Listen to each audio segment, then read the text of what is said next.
Hello, today we're going to do a test run for price tags. We've got 3 types of price tags, 2 square types, and 1 hanger with 2 cut-off corners.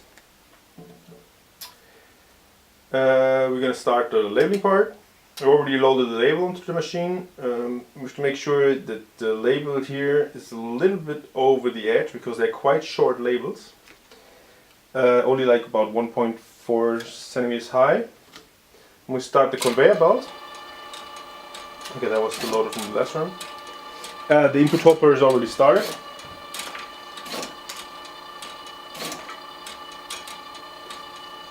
Sometimes it can take some time till the next product is spent, as actually it really depends how they are put into the input hopper, because how the system works, it pulls out the lowest ticket onto the conveyor belt and dispenses it onto the conveyor belt. We might have to readjust the input hopper a little bit. Okay, let me just check, because sometimes it dispenses too. So what you can do is here, just open these 2 screws and get the separator down a little bit and fasten those screws again, okay? Second option you have, if it dispenses 2 cards onto the conveyor belt, you can also decrease the speed of the input feeder. Make sure that there is no backlog here, that there is no bottleneck, and these are all stacked and they will jam here. The best is you just put it on the edge of a table and just drop them into a big carton, or just put some small carton here and then remove them fastly. If you need those tags for production, you want them fastly going anywhere.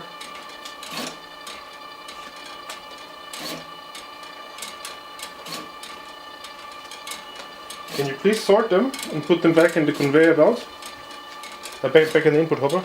Just check if they're all correctly aligned. You can just continuously load the machine during operation. Just continue to stack products. If you put a carton here, they should all fall right on top of each other, okay? So normally they should be quite well sorted.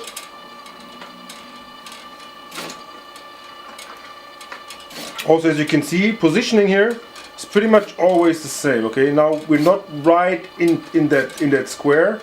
We would have to change the positioning here. Okay, that was from the old runs, from the first test runs, just still on the table.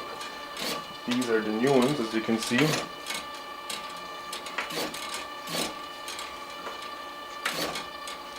Some have already 2 stickers on them because we ran them several times, okay?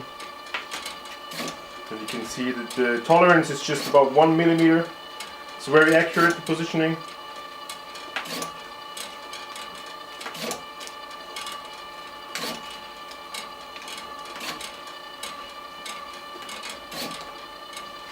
Please, madam, may I just give you those?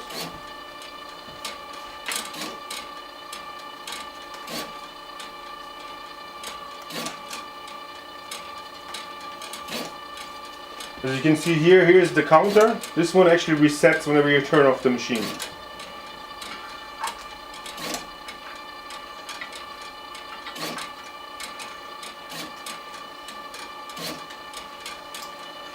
As you can see here now, it's a little bit too high. So as the product's moving this way, you want the label to be dispensed a little bit later, right? Just a little bit, tiny bit. You can just do that on the fly, okay?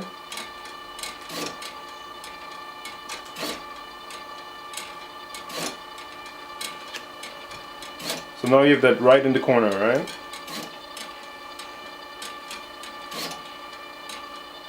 Since the labels are actually quite... Now these already have... as you can see, this was the positioning of the old label, this is the position of the new label. Now we're right on that square. As the label itself is quite short, it is quite difficult to control the position of the label and make it 100% even, 100% level, okay? Because it's quite short, so there's a little bit tolerance, so the label could be a little bit crooked. We try to sort this out by using thicker application rolls. We're going to do a couple of test runs whether we can improve that. but I want to make sure because of the shortage of the height of the label. So if there's any chance you could increase the height of the label by 3-4 millimeters, it would improve the final result. If you can live with a little bit of a crooked result at the end of the day, this should also be perfectly fine. I mean, it's quite leveled, you know, but it could edge a couple of degrees.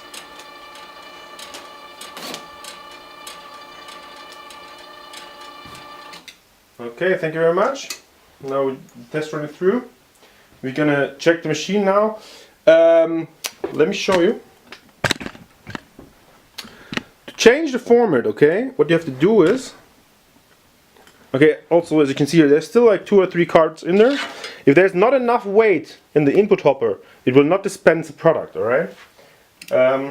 Just important to know. So it might always leave the last 4 to 5 products in the input hopper due to the low weight of them, okay? So what you're going to do now, I'm going to change the format. Can you please open the input feeder on the other side? Okay, you got these here, these 2 screws here on both sides. So you can open and widen the input feeder for the other tags, alright? Make sure they run in there smoothly. And once you did that, just put the first product in, shut the input feeder down using the button over here. No, ich hab's schon gemacht. And then you have to adjust these 2 sidebars. These have 2 screws on both sides. Adjust these sidebars. Okay. Now you can feed the first product. Can you push the product a little bit onto the conveyor belt that it's correctly fed? That it's fed in there.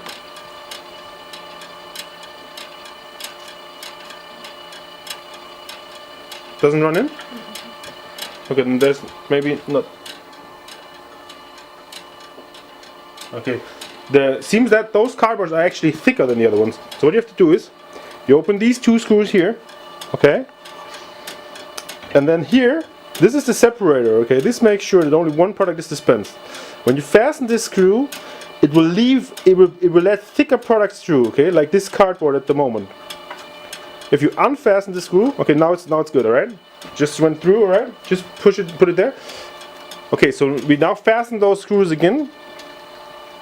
Let the product in. Please push the product onto the bed. Okay, wait. Okay, now we got the product here, and now we can check. Okay, it should go smoothly through. Now this is too wide. This can be a little bit more open, so it has a little bit of tolerance. All right. Okay, but it should be as fastened that these L forms, yeah, keep the product correctly in place. Should be not too much tolerance, especially here on the label dispensing side. Please put it in there again.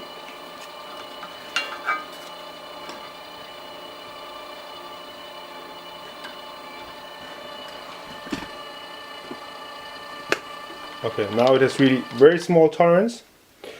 And now, as you can see here, the square here for the label is not in the middle. It's actually a little bit to the right and much lower than the other ones. Let me see. Starting from the edge. No, actually it's higher when you compare directly, because this was the last ones we labeled. So this one has to go quite higher. So what we have to do is we position the label sensor a little bit more to the left. We want the label earlier to be dispensed, okay? But we want the label also to go further in that direction. So what we have to do, we raise the slide here, and then we go counterclockwise with that wheel down here, okay, which then changes the X position, as you can see here, okay. So you can change the X position. Actually, the whole labeling part here, the whole part moves, as you can see, okay. So you look from the top. If you're happy with the result, you get it back down. You have to make sure, actually these 2 green wheels here apply pressure onto the label, but they should run right above the conveyor belt. So just smoothly remove them, move them over the conveyor belt again.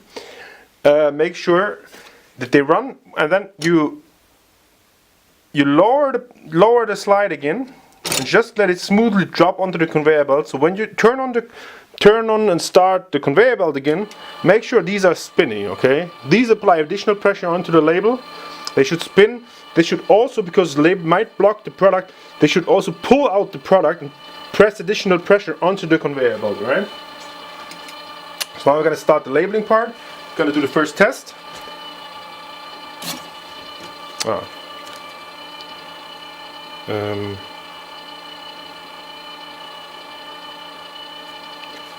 Sorry, my bad. Okay, make sure turn it off when you change something.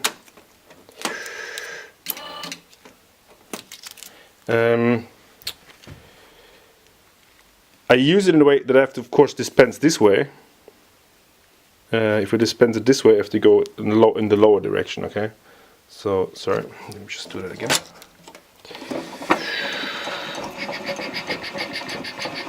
Same procedure, just the other way around. Okay, remove those, bring them back into position.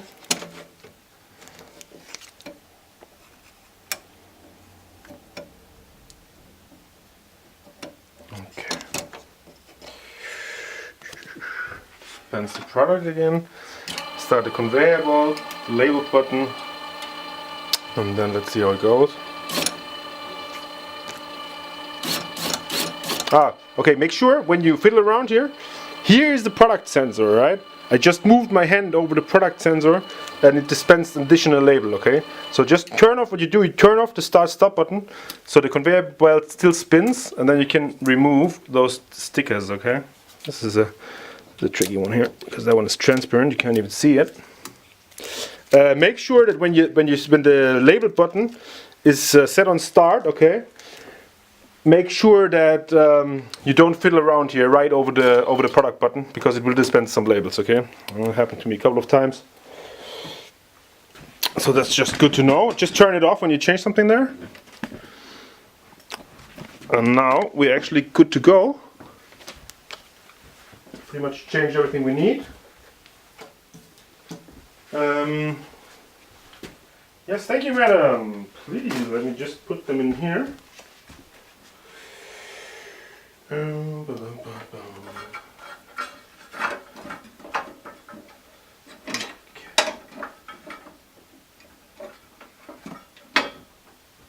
So that one's turned on.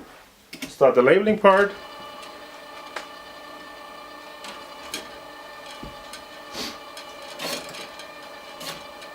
Okay, you can see the distance here was not really good. Let's just see whether it plays itself out. We could reduce the speed of the conveyor belt to make sure that was still too good. Reduce the input hopper, and the gap between the products will increase. You need a gap between the products, or will not know when the next product is there, so when it has to dispense a label. Better increase it, of course, the throughput is less now, but it's much more reliable, okay? When the products are too tight lined next to each other, make sure just decrease here with that speed belt button here. Just go counterclockwise to decrease the speed. You will still get a throughput of 3,000 to 4,000 pieces per hour, okay? It's still very fast. You can see accuracy is very good. Hello, today we're going to do the test run for the LAB500 for 3 types of price tags. We get 2 square types and one with the cut-off corners. The price tags now are like 1 centimeter, 1.4 centimeters in height and about 3.5 centimeters wide.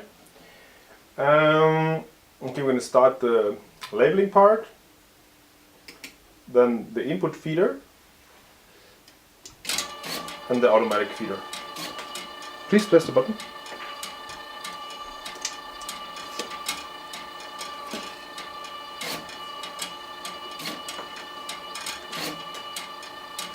We have to make sure that there is a gap between the products. We can regulate the input feeder separately, as it has a separate motor. This really depends on the type of tags you're using, okay? These go quite smoothly, so you can actually feed them quite fast, okay? if the traction is different, like the carton type, you have to reduce the speed of the input feeder to make sure that there are not two cardboards, two tags put onto the conveyor belt. Okay. In this case, the machine will shut down.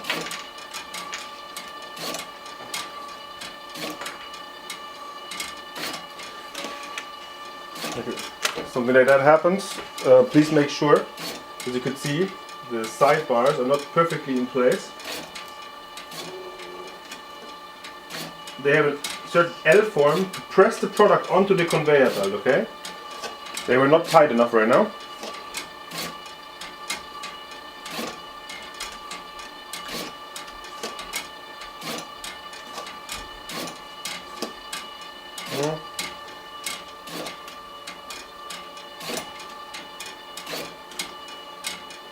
Be wide enough so the product can easily be fed onto the conveyor belt, but they should also not be too tight that it jumps out.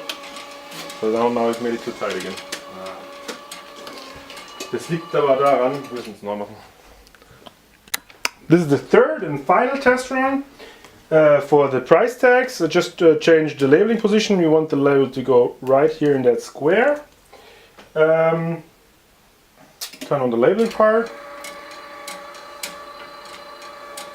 Let's see if the position is correct. Actually it was correct. Oh yeah, there you go.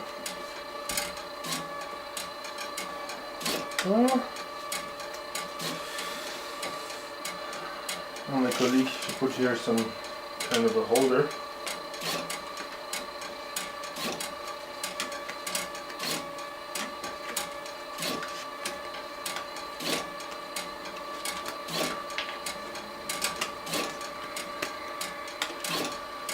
Covering always right the square, as you can see here. Every now and then there's one that's a little bit crooked, but I think it's definitely within the tolerance.